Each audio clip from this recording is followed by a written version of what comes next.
Isang palang araw sa inyong lahat, Luzon, Visayas at Mindanao, saan man kayo sulok ng mundo ay mag-ingat kayo palagi mga kabayan. Dito na naman tayo sa Pasay, Manila Bay Reclamation Project upang mag-update.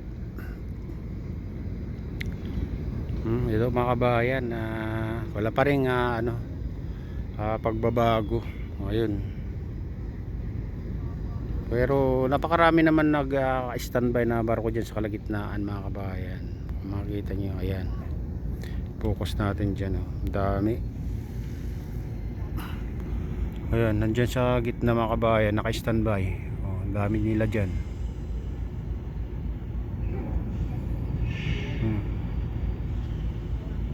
Yung huling ginawa nilang island mga kabayan, yung makita nyo yung kulay gray na yan, ganun pa rin kalaki, hindi pa rin na nag-expand. At dito naman may kumukuha ng buhangin dito sa ilalim, yung dredging vessel mga kabayan, lumipat ng pwesto, lumapit siya dito. Ayan, nagkukay ng kumukuha ng mga buhangin dyan, burak ba ng kinukuha dyan mga kabayan. Sa likuran niya nung nakaraan, dyan siya nagkukay nung nakaraan. Ayun naman dito, murong siya ng konti. At doon naman sa yung orange yan, na dredging vessel din yan mga kabayan. Yun ang ginagamit nila sa pag-ship ng buhangin kung saan nila gusto itambak yung sinisip-sip na buhangin na may halong tubig. Yan, yung orange na yan mga kabayan, makita nyo. Yan yung tinatawag nilang Pasay Harbor City Corporation, yung pinakamalaking island na ginawa nila dito sa Pasay.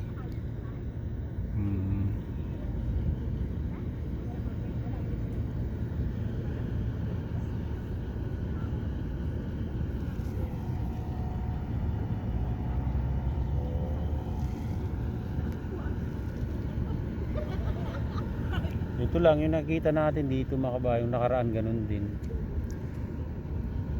Itong dredging vessel na to. Pero yung mga nagtatambak ay wala na tayong kita ngayon. Kasi yung mga barko dyan naka-standby lang yan sa gitna. Talatang wala nang buhangin na karga mga kabayan.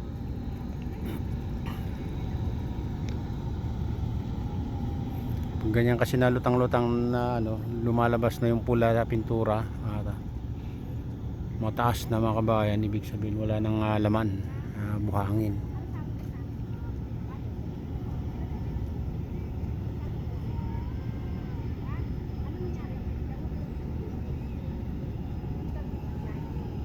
Ito naman yung pinakamalapit na ginawa nilang island dito sa siwul ng SM Olubicia.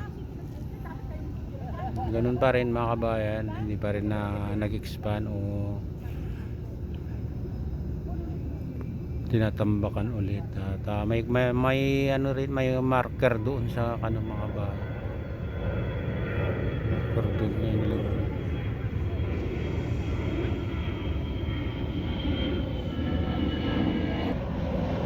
Ayan, kumukuha ng kinakarga dyan sa barko. Ay yung buhangin.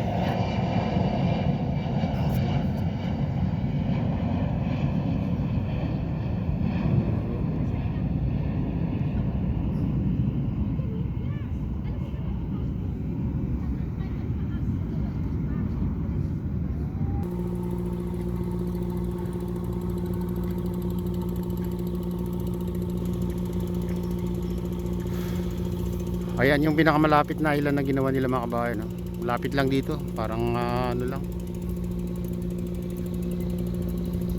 Parang 100 parang 100 meters yung layo sa seawall kung titignan mo.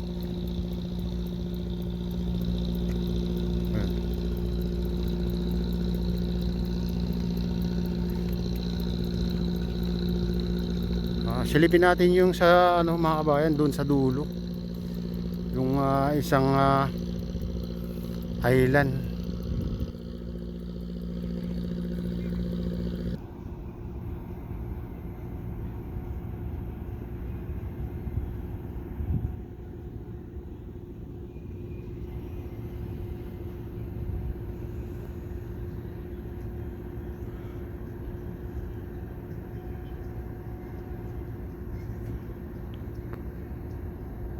Ayan yung ano mga kabayan, di pinakadulo. Tapat ng dulo ng SM Malubisa yan mga kabayan, itong island na to. Ito yung ano, may nakita tayong ano pagbabago rin dyan mga kabayan, ay may mga nadagdagan o nag-expand ng konti itong island na to. Doon sila ano tinatambakan, pero hindi natin abutan yung nagtatambak. Siguro kahapon lang na yung nagtambak dyan, kasi medyo ano basa pa, hindi pa naputi, hindi pa natuyo yung buhangin.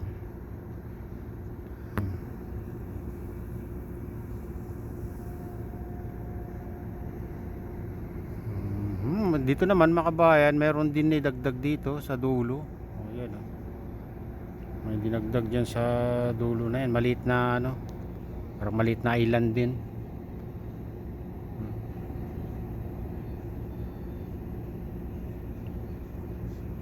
Ayan, pupunta tayo sa dulo, silipin natin, tara na.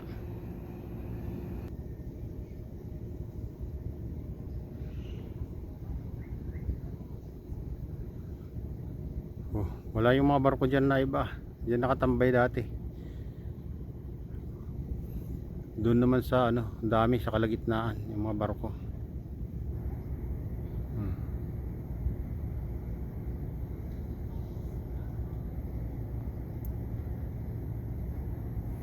Ayan, magtatambak siguro yan mga kabayan, oh. Tara na, samahan niyo ako.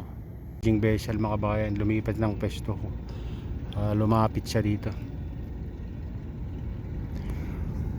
Ayan, nagkukay ng o kumukuha ng mga buhangin dyan, o burak ba ng kinukuha dyan mga kabayan.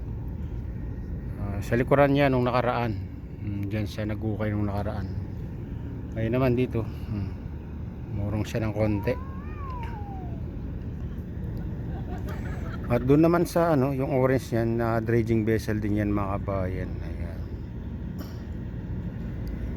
Yun ang ginagamit nila sa pag-ship ng buhangin kung saan nila gusto itambak yung sinisip-sip na buhangin na may halong tubig. Yan, yung orange na yan mga kabayan, makita nyo.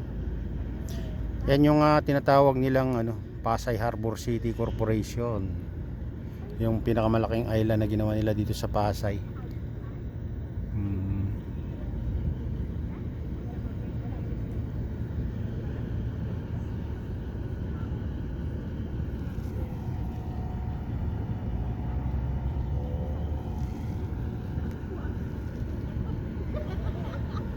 Ito lang yung nakita natin dito mga kabayan, yung nakaraan ganun din.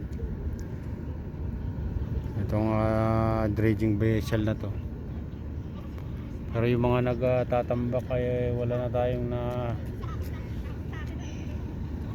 kita ngayon. Kasi yung mga bar